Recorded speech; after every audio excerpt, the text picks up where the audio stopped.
தானத்தில் சிறந்தது அன்னதானம் என்பார்கள். அதனை ஒரு சேவையாகவே செய்து வருகிறது கரூர் மாவட்டத்தில் செயல்படும் நடமாடும் சத்திய தர்மசாலை. வள்ளலாரின் வழியில் திருஞானந்தா சுவாமிகள் தோற்றுவித்த இந்த தர்மசாலை மூலம் சுயமாக இயங்க இயலாதோர், மன வளர்ச்சி குன்றியோர், கைவிடப்பட்ட முதியோர்கள் உள்ளிட்டோருக்கு அவர்கள் இருக்கும் இடத்தை தேடிச் சென்று உணவு அளிக்கப்பட்டு வருகிறது. தர்மசாலையில் தயார் செய்யப்படும் உணவுகள் பொட்டலங்களாக கட்டப்பட்டு பின்னர் வாகனத்தில் கொண்டு செல்லப்பட்டு விநியோகிக்கப்படுகிறது.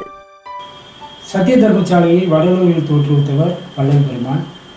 அவர் வலியுற்றி அவருடைய வழித்தோன்றலான இமயஜோதி திருஞான சுவாமிகள் தமிழகத்திலே 5 இடங்களில் கரூர், சேலம், குடியாத்தம், திருப்பூர், கோயம்புத்தூர் ஆகிய 5 இடங்களில் இந்த நடமாடும் சத்திய தர்மசாலையை நடத்தி வருகிறார்.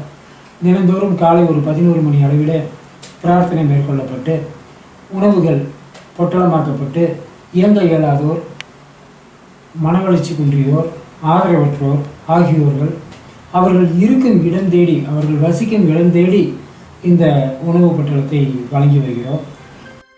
ஒருவேளை உணவு கிடைக்காதா என்று பசியால் வாடும் ஆதரவற்றவர்களை தேடிச் சென்று உணவளிக்கும் சத்திய தர்மசாலையின் அன்னதான சேவை பாராட்டுதலுக்குரியதுதானே.